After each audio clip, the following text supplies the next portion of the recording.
అమరావతి ఆంధ్రుల రాజధాని. కానీ వైసీపీ పాలనలో అది నిర్లక్ష్యానికి గురై ప్రస్తుతం పిచ్చి మొక్కలకు కేర్ ఆఫ్ అయింది. కానీ ఎప్పుడైతే చంద్రబాబు మళ్ళీ సీఎంగా ఛార్జ్ తీసుకున్నారో అప్పుడే అమరావతి మళ్ళీ ఊపిరి పీల్చుకోవడం మొదలైంది. కానీ ఇక నడక కాదు, పరుగులు పెట్టాల్సిన సమయం వచ్చిందంటూ మరోసారి సరికొత్తగా బూస్టింగ్ ఇచ్చారు చంద్రబాబు. చెప్పినట్టుగానే అమరావతి ప్రాంతాభివృద్ధిపై శ్వేతపత్రాన్ని రిలీజ్ చేశారు. ఇంతకీ ఈ వైట్ పేపర్లో ఏముంది?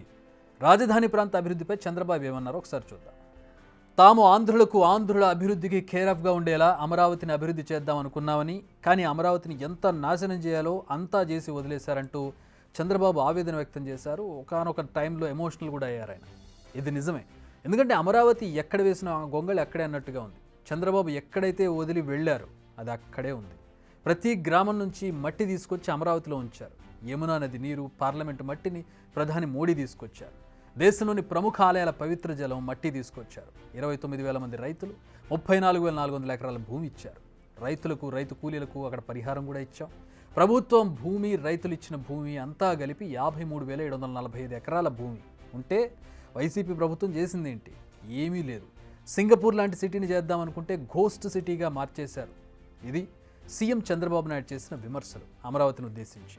ప్రపంచంలోనే largest land pooling in the world. ఇలాంటి ఇంత పెద్ద ఎత్తున భూమి ఇచ్చినటువంటి ప్రాజెక్ట్ ఎక్కడా లేదు. వరల్డ్ బ్యాంక్ అయితే దీన్ని ఒక కేస్ స్టడీగా ప్రజెంట్ చేశారు.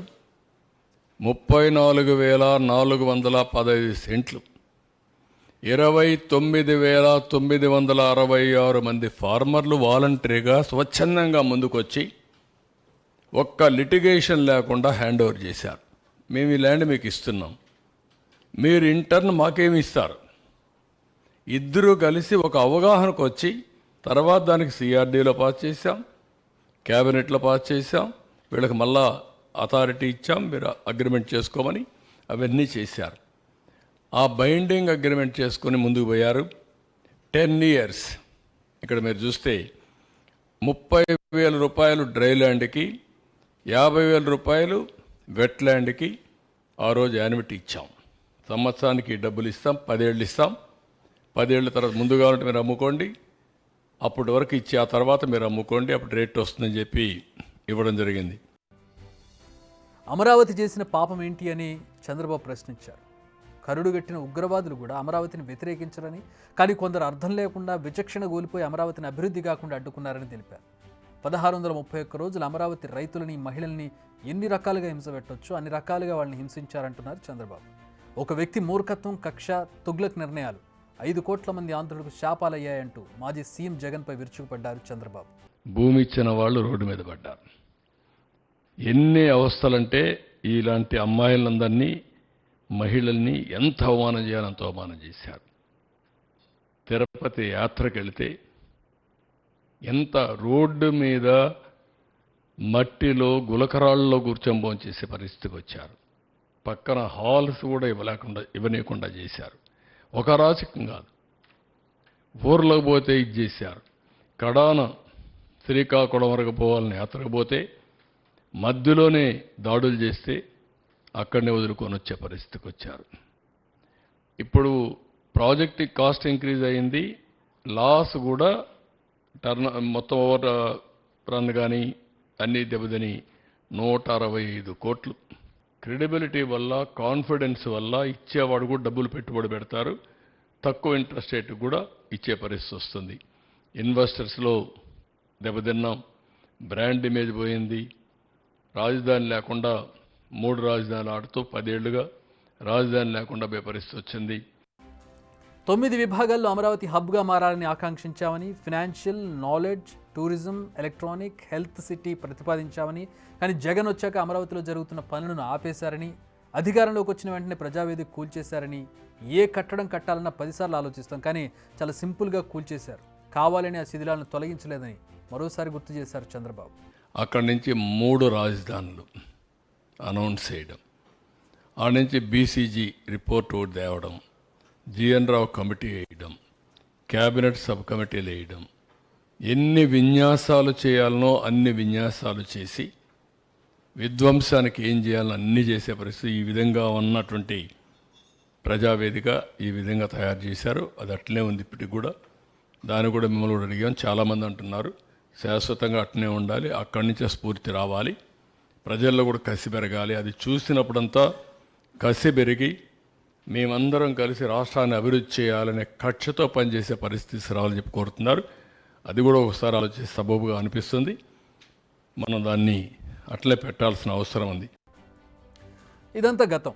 మరి చంద్రబాబు అమరావతిని ఎలా డెవలప్ చేయబోతున్నారు? ఒకసారి పెట్టుబడిదారుల నమ్మకం కోల్పోతే మళ్ళీ ఆ నమ్మకాన్ని సాధించడం కష్టం.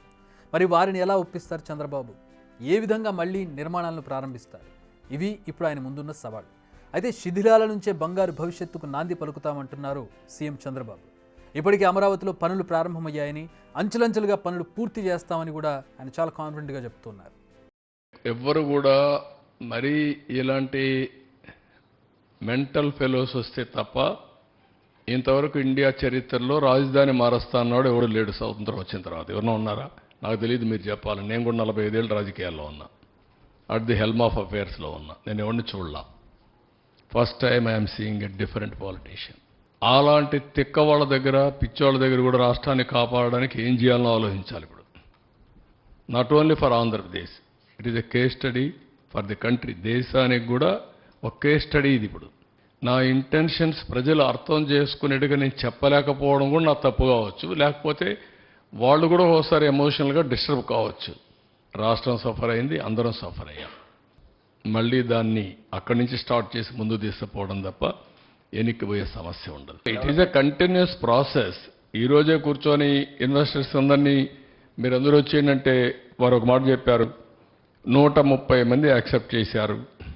ఆ రోజు గవర్నమెంట్ ఆఫ్ ఇండియా ఆర్గనైజేషన్స్ కానీ ప్రైవేట్ కానీ, అందులో ఒక 4-5 వచ్చాయి. ఇంకా కొన్ని రాలేదు. మిగిలినటి వాళ్ళందరినీ సౌండ్ చేస్తాం. ఎవరితో రాకపోతే కన్విన్స్ చేస్తాం. టాప్ 10 రాకపోతే టాప్ 15కి వెళ్తాం. కానీ 1 by 1 how to build will bring. నిజానికి ఏపీ ఎన్నికల్లో టీడీపీ గెలుపుతోనే అమరావతి నూతన శకం ప్రారంభమైందని చెప్పాలి. ఎన్నికల ముందే ఆయన చెప్పారు, ఏపీకి ఒకటే రాజధాని, అది అమరావతి అని కుండబద్దలు కొట్టారు. చెప్పినట్టుగానే గెలిచిన వెంటనే అమరావతిలో పర్యటించారు. చెప్పినట్టుగానే అమరావతిపై శ్వేతపత్రం రిలీజ్ చేశారు. సో నియర్ ఫ్యూచర్ చెప్పినట్టుగానే అమరావతిని డెవలప్ చేసి చూపిస్తారన్న కాన్ఫిడెన్స్ అయితే ఆయనలో ఖచ్చితంగా కనిపిస్తోంది. అదే జరగాలని మనం ఆశిద్దాం. బిగ్ టీవీ అవుట్లుక్ కథనాలు నచ్చితే వెంటనే బిగ్ టీవీ ఛానల్ ను సబ్స్క్రైబ్ చేయండి.